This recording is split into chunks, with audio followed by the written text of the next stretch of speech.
everyone, this is Peak Entertainment and we are back again, and here we have another video for you, and in continuing a tribute to the late great Robert Redford, I'll be taking a look back at some of his most notable movies, and in this edition I'll reflect on the romantic drama Indecent Proposal.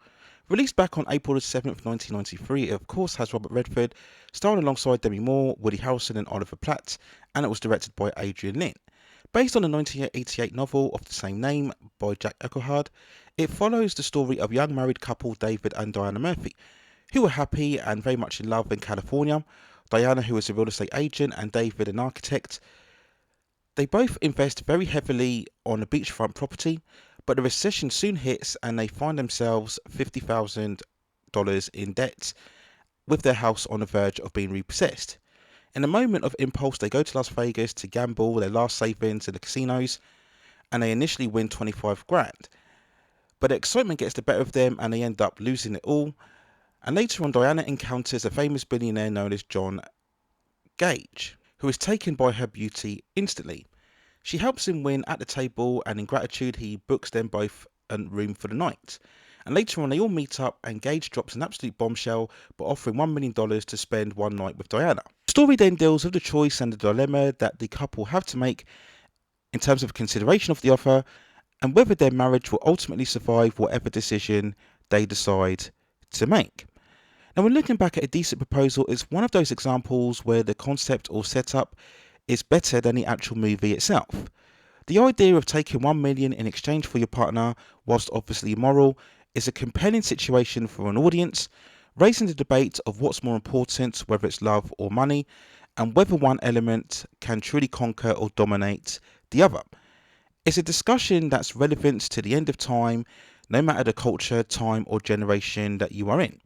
Can materialism match emotion? Can objects match whatever is within the heart? Is love the one true thing that money just can't buy? And that setup certainly helped the movie massively at its time of its release, of which I can vividly remember early within the 90s, causing quite the discussion, and I believe if the movie was released today, it would still indeed incite a lot of reaction, particularly in this current climate, increasingly consumed and dictated by social media.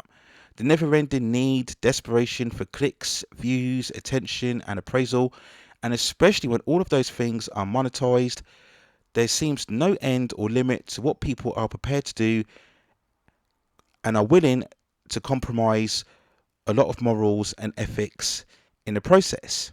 Just the callous, non-accountable nature of John Gabe himself can be easily linked to similar other financial titan celebrities, whether it's Donald Trump, Elon Musk or Jeff Bezos. And certainly what we've seen in the years amidst social media, the offer within Indecent Proposal might seem very tame in comparison, but again, that moral choice still hits home. I'd actually wager that in today's time, it wouldn't be as much of a dilemma in terms of whether to accept the offer or not, and it would be far more about whether $1 million is actually enough and how much more can actually be negotiated. Now, in terms of the movie itself, I wouldn't say it's a terrible film. It moves along fine enough. It has that glossy, shiny sheen of early 90s softcore, contemporary adult mainstream movies and thrillers that were very much the rage at the time. John Barry's musical score is absolutely gorgeous, typically evoking those classic James Bond tones, and it definitely adds to the movie without question.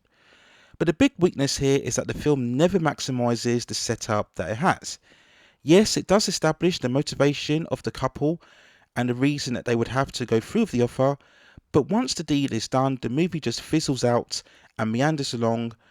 We do see the fallout in terms of the decision, which is the right thing to do, but there's just not enough investment in terms of the characters to see or care what happens to them afterwards.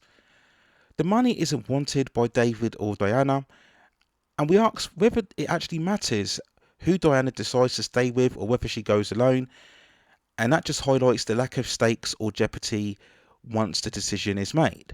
It's like the film plays it too nice and too safe with the premise, and by not going for a far more darker, nasty territory, which actually would have made it far more convincing and plausible. Now, Robert Redford's casting was perfect enough to convince audiences that you could have a character who is so wealthy, so nonchalant, and so carefree, It's far less of a character portrayal and much more of the actor using his own movie star status and presence, but it does work within the story.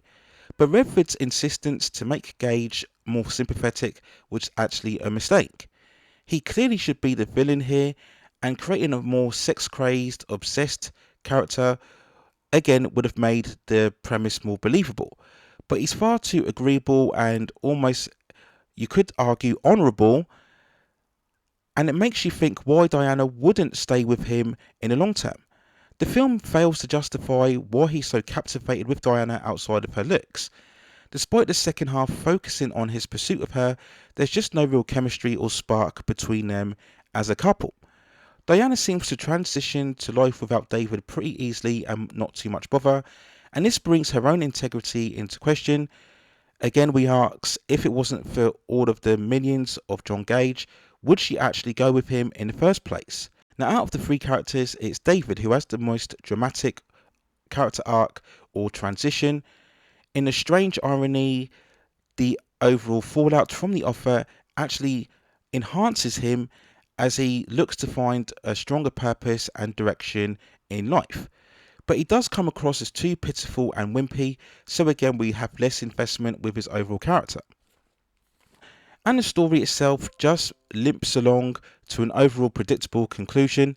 It's almost as if the filmmakers themselves had a crisis of conscience halfway through by going for a very easy sentimental ending. It's like they feared the backlash from audiences had they gone for a much more compelling and nastier resolution to the story, which again may have made it more morally compromising, but overall would have provided the story with a bit more grit and edge and made it a bit more compelling. Now, as mentioned, Indecent Proposal caused huge controversy upon its release. Many feminist groups criticised its portrayal of Diana and the situation, deeming it as an advert for prostitution and also exploitation. Many movie critics also noted the lack of utilisation in terms of the concept and the lack of high stakes once Diana does the deed with Gage. But all of this discussion and criticism just added to the film's infamy, enabling it to become a massive commercial success, grossing over $267 million worldwide on a budget of just $38 million to become one of the biggest hits of 1993.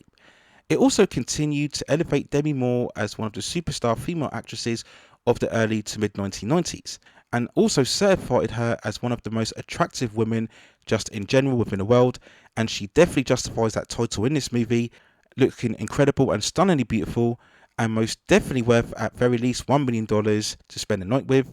Though we could argue that Gage, with all of his minions, could have found another woman just like her. In terms of this overall story, there's no doubt about it that Demi Moore would definitely justify maybe even more than 1 million, and that is even underlined by the lawyer character who's played by Oliver Platt. So Indecent Proposal overall may not be amongst the strongest entry within the romantic drama, but its overall setup and question certainly makes it at least worth a look, as the debate of whether love is more important than money will always leave an impression, and even though the film decides to do the right thing, it perhaps could have taken a different turn, which would have made it much more of a substantial story. So there's my thoughts and feelings when looking back at Indecent Proposal from 1993. Let me know what you think in the comments below, and if you have any other further movies, television series, or any other topics for the pop entertainment and culture scene that you'd like to see me cover within the channel, then also let me know within the comments, and I can see if I can provide further commentary for you on that subject matter within the future. Please also hit on the subscription and notification buttons so I can provide you more high quality content like this in the future. But that's it for now. Take care of yourselves, and I will see you very, very soon.